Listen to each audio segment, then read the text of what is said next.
예, 이번 동영상에서는 구약 성경 이사야 예언서에 나오는 야훼 종이라는 개념에 대해서 말씀드리려고 합니다. 야훼 종, 히브리 말로는 이제 종을 에벳이라고 하지요.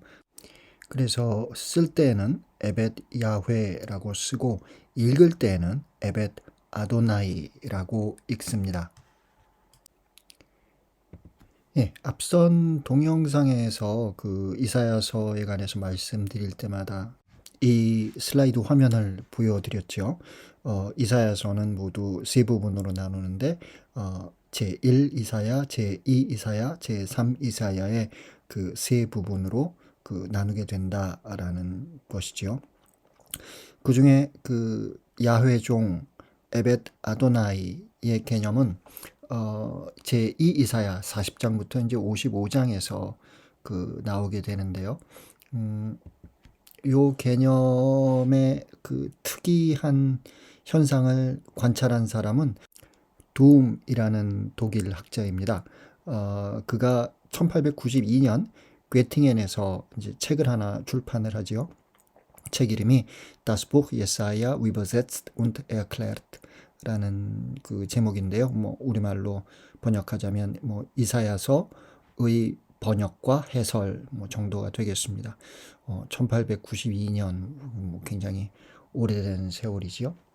아무튼 이 둠이라는 그 학자가 어, 제2 이사야 중에서 이제 네 부분 42장 1절부터 4절, 49장 1절부터 6절, 50장 4절부터 9절, 그리고 52장 13절부터 53장 12절까지의 그 텍스트를 좀 따로 그 우리가 읽어야 하지 않을까라고 생각하였습니다. 요 네 텍스트에는 그 에벳 아도나이의 개념이 나오는데 그것은 독립된 그 층으로서 주변의 어떤 맥락과 그 분리시켜서 그 자체로 이해할 수 있겠다라는 것이 둠의 가설이었습니다. 좀 더 설명의 말씀을 드리자면, 둠은 요 네 텍스트가 본래는 독립된 그 텍스트로 있다가 제2 이사야 안으로 그 편집되어 들어온 것이다. 그러다 보니까 제2 이사야의 전체적인 맥락과 부합되지 않는 모습을 보이고 따라서 요 텍스트들은 제2 이사야의 어떤 문맥 안에서 그 우리가 이해하려고 할 것이 아니라 이것들은 따로 띄어내서 독립적으로 우리가 이 텍스트에 대한 이해를 시도해야 된다라는 것이 어떤 둠의 입장이라고 보겠습니다. 한편으로는 그 둠이 이런 그 가설을 세운 것이 이해가 갑니다. 왜냐하면 제2 이사야에는 이미 그 이스라엘이 야훼 종으로 소개되고 있습니다. 그런데 북이스라엘과 남유다의 멸망과 함께 그 종은 기가 꺾였고 낙담한 모습으로 그 등장하지요. 그리고 그렇게 북이스라엘과 남유다가 멸망한 것은 바로 그 종이 죄를 지었기 때문이고 종의 주인인 그 야훼로부터 그 벌을 받게 되었다는 뭐 이런 어떤 신학적 그림이 그 밑바닥에 깔려 있습니다. 그런데 둠이 구별해낸 요 네 텍스트에서 등장하는 종은 어, 조금 다릅니다. 여기에서 등장하는 에벳 아도나이는 어, 그 야훼와 굉장히 가깝고 어떤 야훼에 대한 새로운 이해를 갖고 있고 그리고 역사에 개입하는 야훼에 협조하는 충실한 종입니다. 따라서 둠이라는 학자는 이와 같은 에벳 아도나이가 등장하는 제2 이사야의 네 텍스트를 제2 이사야의 전체적 그 문맥에서 조금은 분리해서 독립적으로 좀 이해하는 것이 좋겠다라는 생각을 하게 된 것이고요. 그리고 둠 이후에 그 많은 학자들이 그의 어떤 가설을 지지하면서 이런 에벳 아도나이에 관한 그 연구를 진행시켰습니다. 그래서 뭐 우리말로 된 그런 그 신학서적에서도 고난받는 야훼 종의 내 노래와 같은 뭐 그런 그 용어들이 그 사용되곤 했습니다. 물론 20세기 중반부터 이런 둠의 가설에 어떤 문제 제기를 하는 그와 같은 사람들이 생겼지요. 그래서 그렇지 않다. 이 에벳 아도나이에 그 관한 그 노래들이 전체적인 제2 이사야의 그 문맥에서 벗어나는 것 같지만 그럼에도 불구하고 그 문맥 안에서 이해되었을 때 올바르게 이해될 수 있는 텍스트들이다 라고 거기에 대해서 반론을 제기하는 학자들도 있고 이 그 논쟁은 지금 현재 진행형으로 계속되고 있는 중입니다. 예, 에벳 아도나이에 관한 두 번째 그 문제는 과연 이 에벳 아도나이가 과연 누구일까라는 그 질문인데요. 어, 이것을 하나의 집단으로 보자면은 그 야훼에게 죄를 짓고 벌을 받는 그와 같은 어떤 부정적인 의미에서의 이스라엘을 이제 극복한 이상적인 이스라엘이 바로 에벳 아도나이다 라고 그 생각하는 그 사람도 있고요.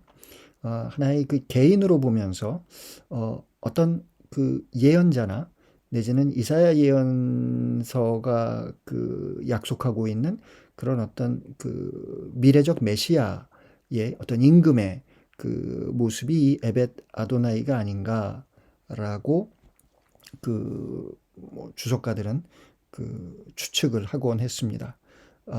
그리고 그리고 에벳 아도나이는 제2 이사야와 어떤 관계인가? 혹시 제2 이사야가 스스로를 에벳 아도나이로 보고 있는 것은 아닌가? 아니면은 제2 이사야와 어떤 특별한 관계에 있는 어떤 인물을 그 염두에 두고 제2 이사야가 이 에벳 아도나이라는 개념을 사용하는 것은 아닌가라는 그와 같은 가설이 세워지기도 했습니다. 네, 하지만 이와 같은 연구들이 아직 학계의 어떤 콘센서스를 그 발견한 것은 아닙니다. 예, 텍스트를 읽어보죠. 42장 1절부터 4절까지 그 에벳 아도나이의 그 첫째 노래입니다. 여기에 나의 종이 있다. 그는 내가 붙들어 주느니 내가 선택하니 내 마음에 드느니다. 내가 그에게 나의 영을 주었으니 그는 민족들에게 공정을 펴리라. 그는 외치지도 않고 목소리를 높이지도 않으며 그 소리가 거리에서 들리게 하지도 않으리라. 그는 부러진 갈대를 꺾지 않고 꺼져가는 심지를 끄지 않으리라. 그는 성실하게 공정을 펴리라. 그는 지치지 않고 기가 꺾이는 일 없이 마침내 세상에 공정을 세우리니 섬들도 그의 가르침을 고대하리라. 예, 이 첫째 노래에서는 야훼가 에벳을 소개합니다. 그런데 그 소개는 형식이고요. 그 안에 담겨 있는 내용은 부르심이지요. 에벳을 부르시는 야훼라고 우리가 제목을 붙일 수도 있겠습니다. 그 부르심의 중심에는 공정이라는 개념이 있습니다. 이 개념은 1절, 3절, 4절에서 등장하는데요. 1절, 그는 민족들에게 공정을 펴리라. 3절, 그는 성실하게 공정을 펴리라. 4절, 마침내 세상에 공정을 세우리니.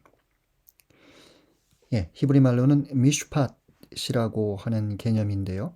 이것은 무엇보다도 재판에 있어서 치우침이 없다라는 그와 같은 그 뜻을 품고 있습니다.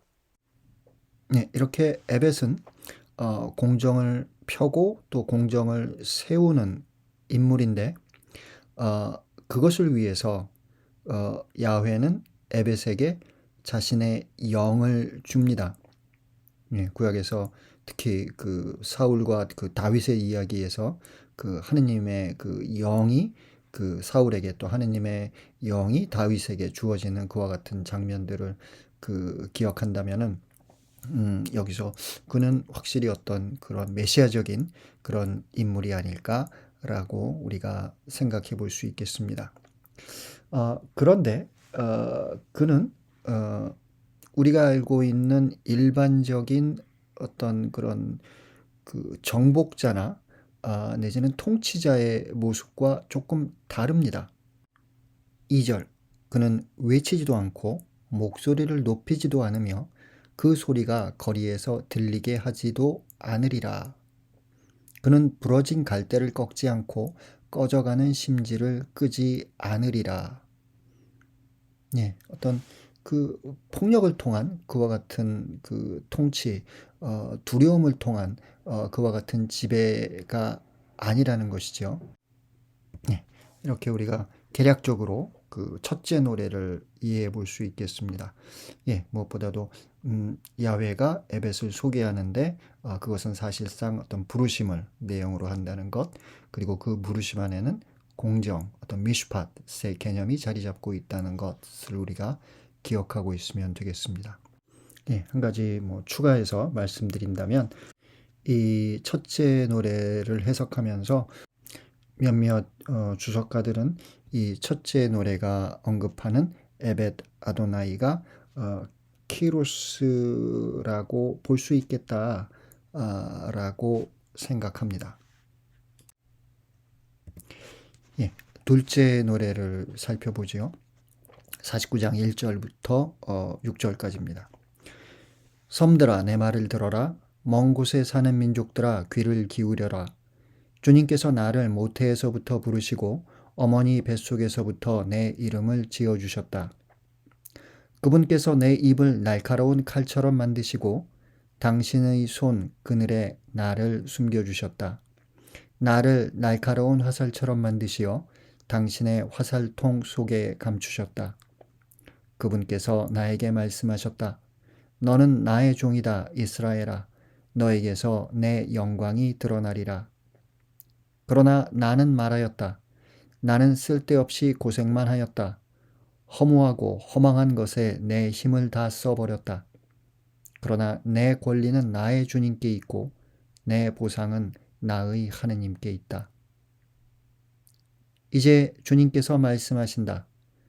그분께서는 야곱을 당신께 돌아오게 하시고 이스라엘이 당신께 모여들게 하시려고 나를 모태에서부터 당신 종으로 빚어 만드셨다. 나는 주님의 눈에 소중하게 여겨졌고 나의 하느님께서 나의 힘이 되어주셨다. 그분께서 말씀하신다. 내가 나의 종이 되어 야곱의 지파들을 다시 일으키고 이스라엘의 생존자들을 돌아오게 하는 것만으로는 충분하지 않다. 나의 구원이 땅끝까지 다다르도록 나는 너를 민족들의 빛으로 세운다.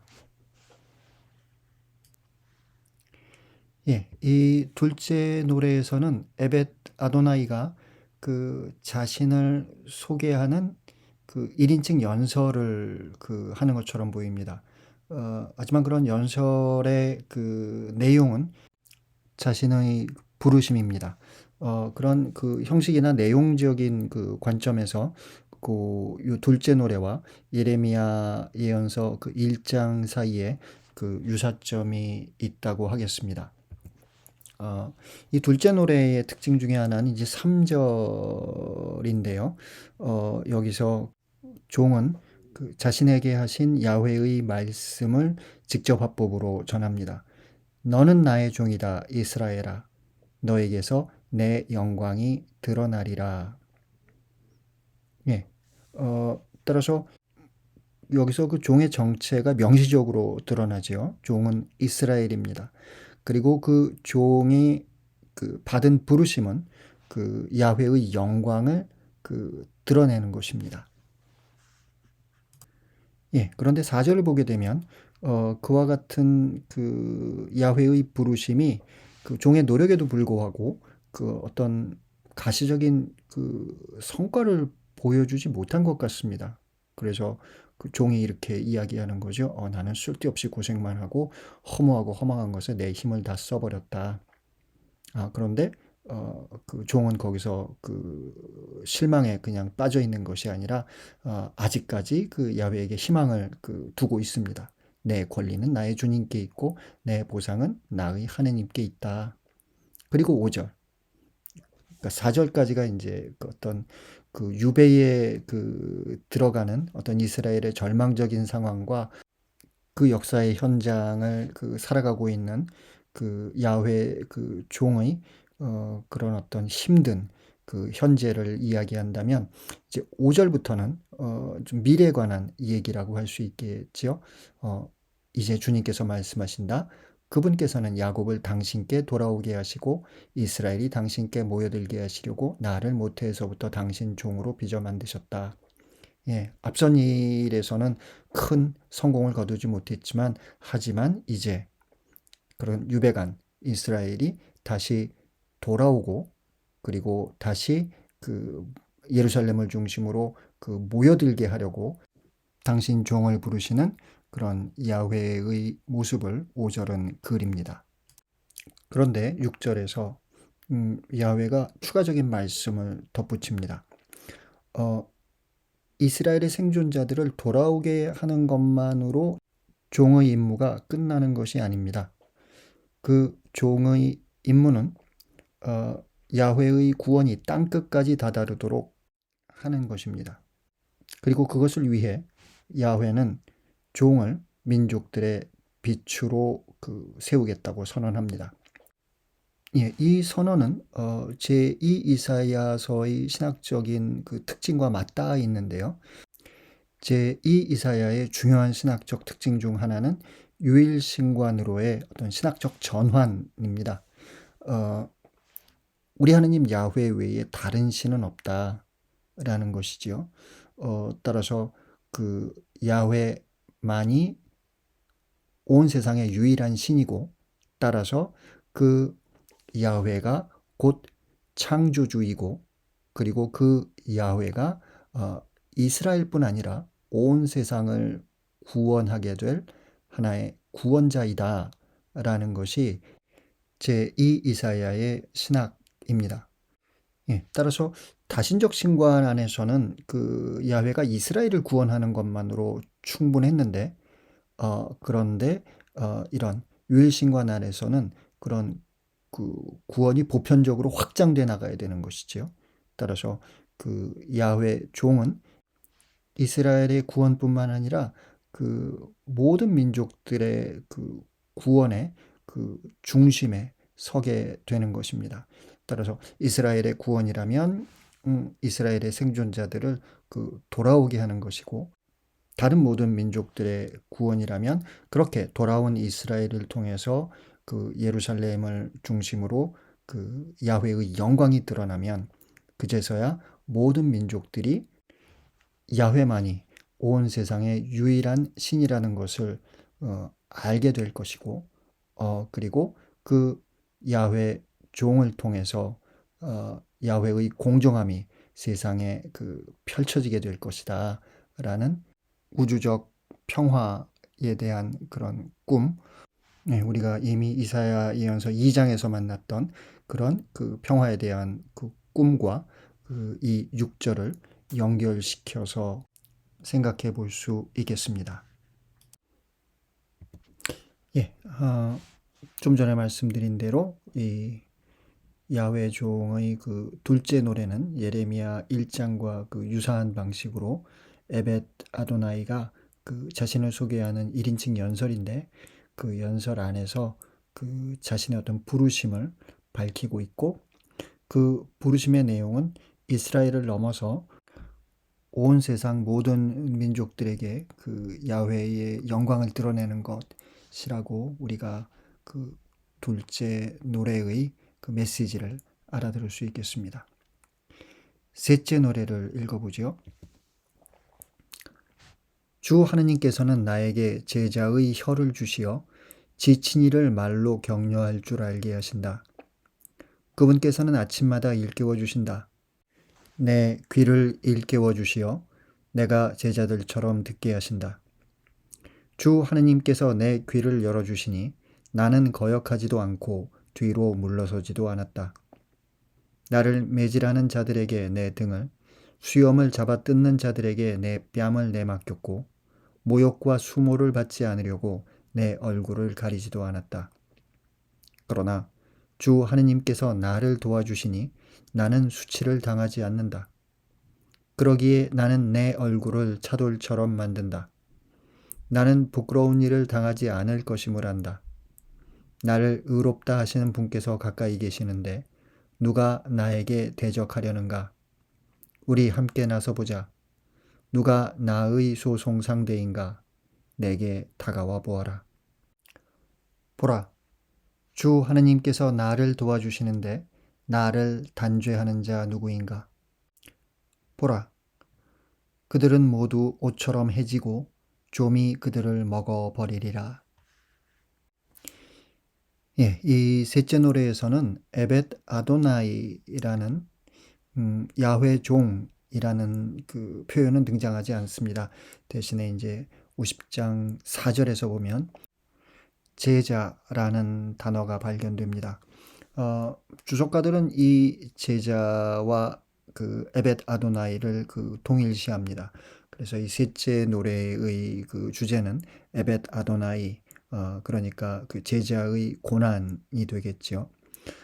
노래에서는 우선 제자의 혀와 귀에 대해 언급합니다. 주 하느님께서는 나에게 제자의 혀를 주시어 지친 이를 말로 격려할 줄 알게 하신다. 그리고 이제 내 귀를 일깨워 주시어 내가 제자들처럼 듣게 하신다. 주 하느님께서 내 귀를 열어 주시니 나는 거역하지도 않고 뒤로 물러서지도 않았다. 예, 이렇게 혀와 귀를 그 언급하는 내용을 보게 되면 이 제자는 예언자의 삶으로 부르심을 받은 것 같습니다. 예, 그런데 이제 뒤따르는 내용이 그 어떤 고난에 관해서 이야기하는 단어들로 점철되어 있죠. 모욕, 수모, 수치, 단죄. 제자가 당하는 하나의 그 고난이 되겠죠. 예, 우리가 그 구약의 그 내러티브 텍스트를 통해서 이미 알고 있듯이 모세에서 그 시작해서 엘리야를 거쳐서 예레미야에 이르기까지 많은 예언자들이 고난을 당했습니다. 그들처럼 셋째 노래의 제자도 그와 같은 고난을 당하지만 하느님의 그 도움에 의지하면서 그를 박해하는 자들과 옳고 그름을 따집니다. 예, 이 노래는 그 내용으로 보아서 그냥 첫 번째 우리에게 드는 생각은 그 예레미야 예언자가 이런 일들을 당했었지 라는 것을 그 생각하게 합니다.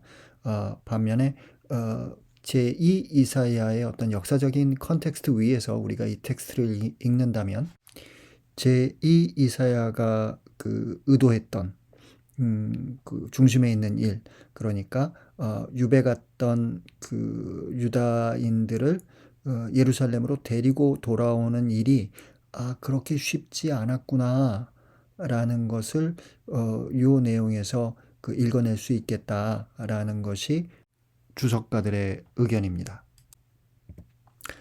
참고적으로 하나를 그 말씀드린다면은 이 셋째 노래의 끝 50장 9절까지에서는 그 종이라는 표현이 등장하지 않지만 10절에서는 종이라는 단어가 사용되고 있습니다.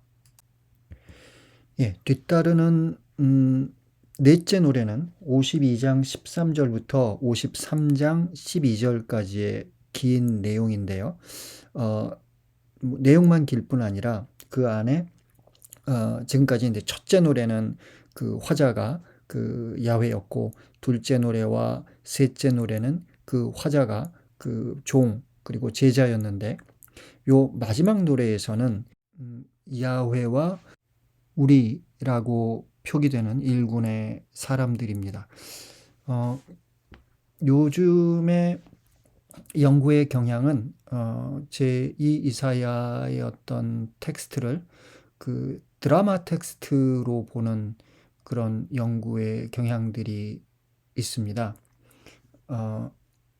제2 이사야 전체가 그 하나의 그 무대 위에서 그 공연되는 그 드라마처럼 이제 쓰여져 있다는 거죠.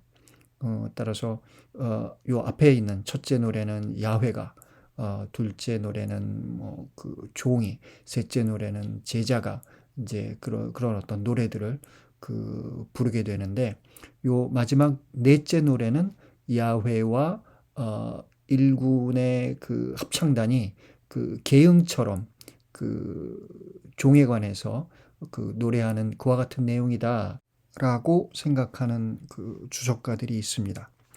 우선 텍스트를 읽어보죠. 보라, 나의 종은 성공을 거두리라. 그는 높이 올라 숭고해지고 더 없이 존귀해지리라. 그의 모습이 사람 같지 않게 망가지고 그의 자태가 인간 같지 않게 망가져 많은 이들이 그를 보고 즐겁하였다. 그러나 이제 그는 수많은 민족들을 놀라게 하고 임금들도 그 앞에서 입을 다물리니 이제까지 알려지지 않은 것을 그들이 보고 들어보지 못한 것을 깨닫기 때문이다. 네, 여기까지는 그 주체가 이제 야훼가 되겠죠. 보라, 나의 종은이라고 했으니까 그 야훼가 주체가 될 거고요. 뒤따르는 53장 1절부터는 합창단이 이어받습니다. 우리가 들은 것을 누가 믿었던가? 주님의 권능이 누구에게 드러났던가? 그는 주님 앞에서 가까스로 돋아난 새순처럼 메마른 땅의 뿌리처럼 자라났다. 그에게는 우리가 우러러 볼 만한 풍채도 위엄도 없었으며 우리가 바랄 만한 모습도 없었다. 사람들에게 멸시받고 배척당한 그는 고통의 사람, 병고에 익숙한 이였다. 남들이 그를 보고 얼굴을 가릴 만큼 그는 멸시만 받았으며 우리도 그를 대수롭지 않게 여겼다. 하지만 그는 우리의 병고를 메고 갔으며 우리의 고통을 짊어졌다.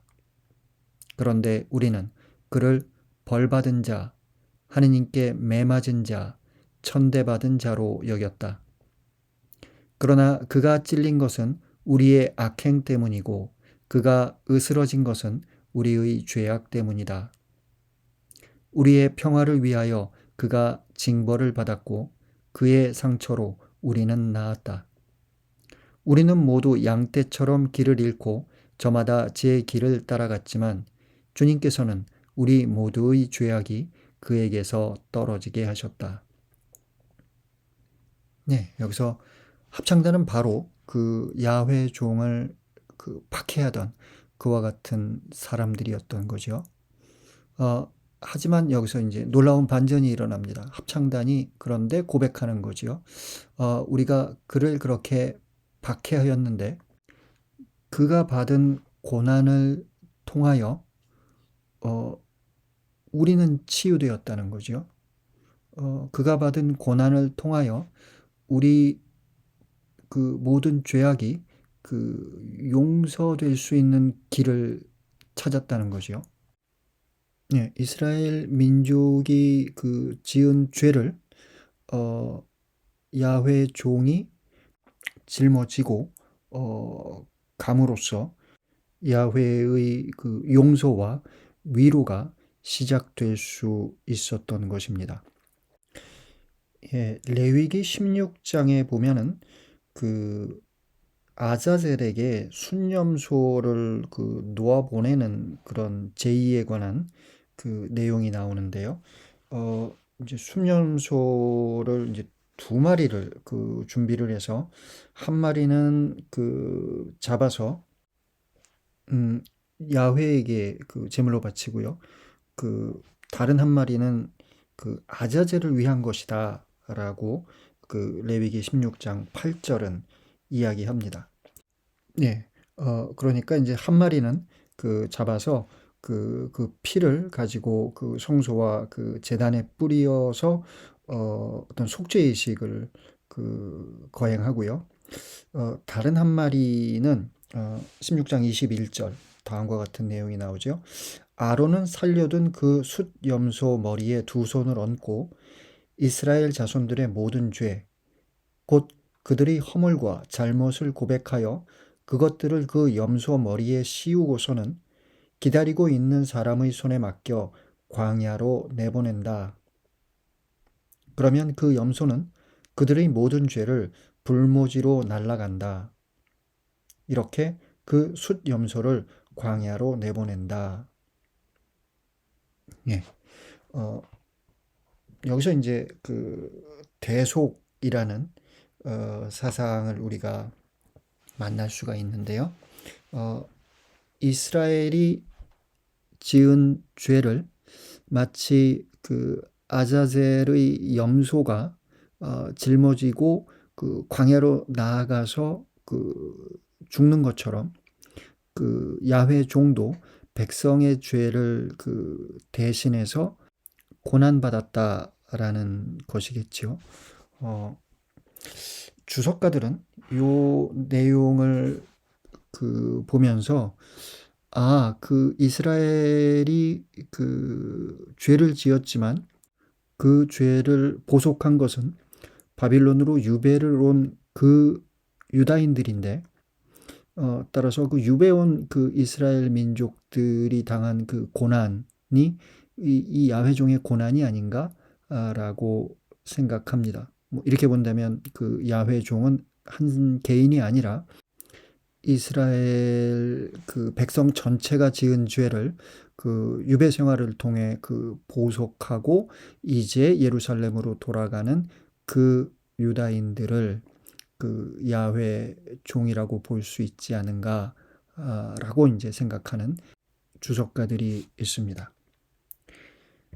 예, 7절부터 읽어보죠. 학대받고 천대받았지만 그는 자기 입을 열지 않았다. 도살장에 끌려가는 어린 양처럼, 털 깎는 사람 앞에 잠자코 서 있는 어미 양처럼 그는 자기 입을 열지 않았다. 그가 구속되어 판결을 받고 제거되었지만 누가 그의 운명에 대하여 생각해 보았던가.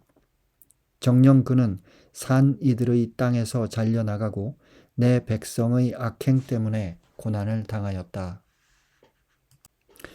예, 7절과 8절은 앞선 합창단이 부른 노래에 대한 야훼의 응답인데요.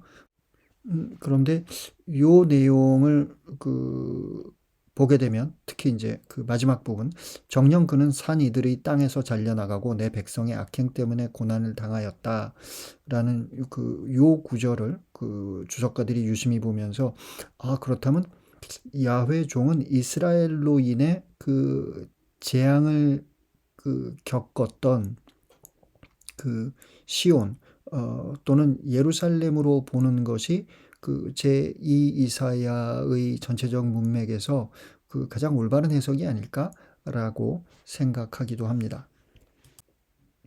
예, 9절. 폭행을 저지르지도 않고 거짓을 입에 담지도 않았건만 그는 악인들과 함께 묻히고 그는 죽어서 부자들과 함께 묻혔다. 그러나 그를 으스러뜨리고자 하신 것은 주님의 뜻이었고 그분께서 그를 병고에 시달리게 하셨다. 그가 자신을 속죄의 제물로 내놓으면 그는 후손을 보며 오래 살고 그를 통하여 주님의 뜻이 이루어지리라. 예, 이 부분에서 이제 다시 합창단이 등장하는 거죠. 그러면서 그렇게 자신의 고난을 통해서 이스라엘 백성들의 어떤 죄를 대속하는 야훼 종이 이룬 야훼의 뜻에 대해 강조합니다. 11절. 그는 제 고난의 끝에 빛을 보고 자기의 예지로 흡족해 하리라. 의로운 나의 종은 많은 이들을 의롭게 하고 그들의 죄악을 짊어지리라.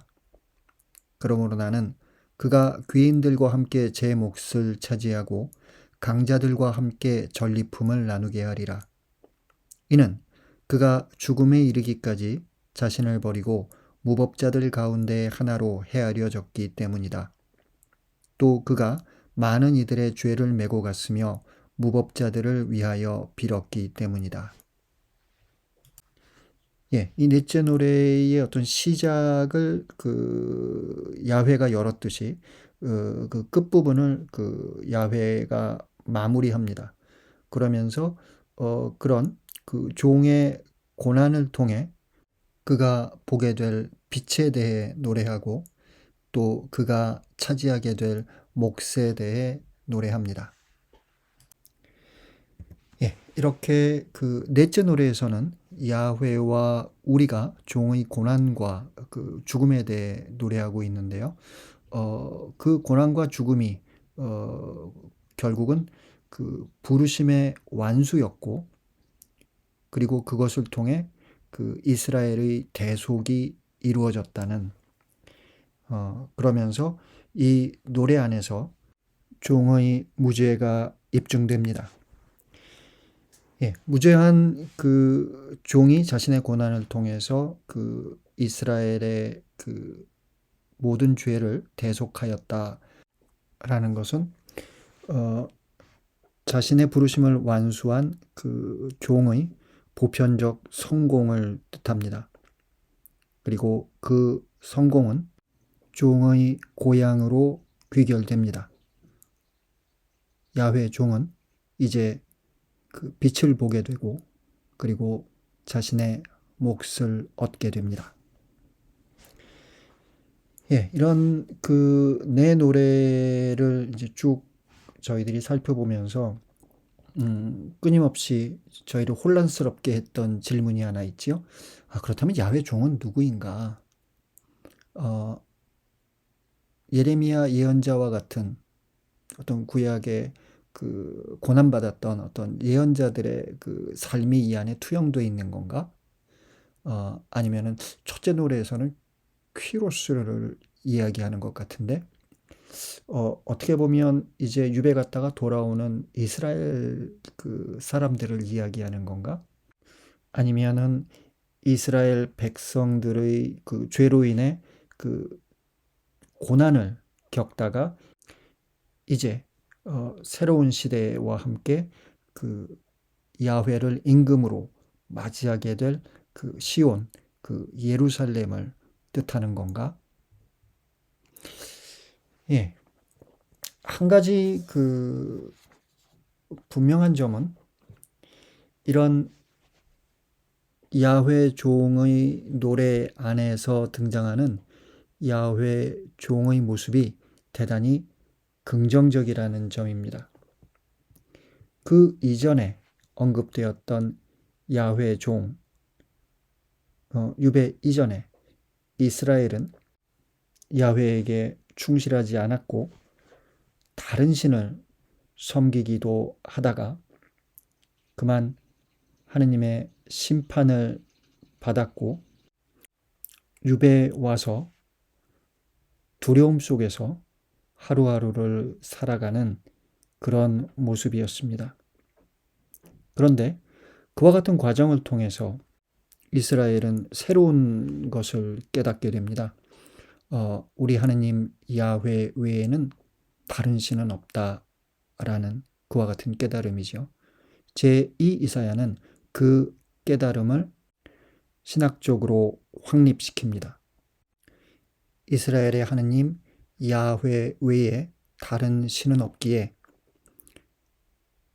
야훼는 곧 세상을 창조한 창조주로 고백되고 그 창조주 야훼는 온 세상 모든 민족들의 구원의 빛으로 드러나야 할 것입니다. 그 임무를 맡은 것이 야훼 종이지요. 이제 세상의 유일한 하느님으로서 그 야훼가 드러났기에 기존에 야훼 종은 이스라엘이다라는 그 등식은 더 이상 유지되지 않습니다. 페르시아의 임금인 퀴로스도 야훼 종이 될 수가 있고, 그리고 시온, 예루살렘과 같은 그런 도시도 야훼의 종이 될 수가 있고, 유배간 이스라엘도 역시 야훼의 종이 될 수 있습니다. 중요한 것은 하느님의 영광이 온 세상 모든 민족들에게 드러나는 것인데, 그 장소는 예루살렘이 될 것입니다. 그리고 그 영광을 드러내기 위해서 일어나야 될 첫 번째 사건은 유배 갔던 이스라엘이 시온으로 돌아오는 것입니다. 예, 이렇게 이스라엘이 시온으로 돌아오는 과정 안에서 있게 될 여러 가지 힘든 일들을 치러내기 위해 야훼는 종을 부릅니다. 야훼의 부르심을 받은 그 모든 이들이 곧 야훼의 종입니다. 예, 구약의 그 흐름 안에서 특히 제2 이사야의 그 신학이라는 컨텍스트 위에서 그 야훼 종의 노래를 이제 이해하려고 그 시도해 보았고요. 신약과 연결시켜 본다면 이 야훼 종이라는 요 하나의 그 심볼리즘은 굉장히 특별한 의미를 그 그리스도인들에게 갖게 됩니다. 무엇보다도 구약 안에서 신명기 신학 안에서는 인간의 고통을 이해하는 방법이 상선벌악이었습니다. 착한 일을 한 사람에게는 뭐 상을, 나쁜 일을 한 사람에게는 어떤 벌을, 뭐 이와 같은 그 구도가 되겠죠. 그런데 그 제2 이사야의 그 신학은 거기에 대해 조금 다른 관점을 제시합니다.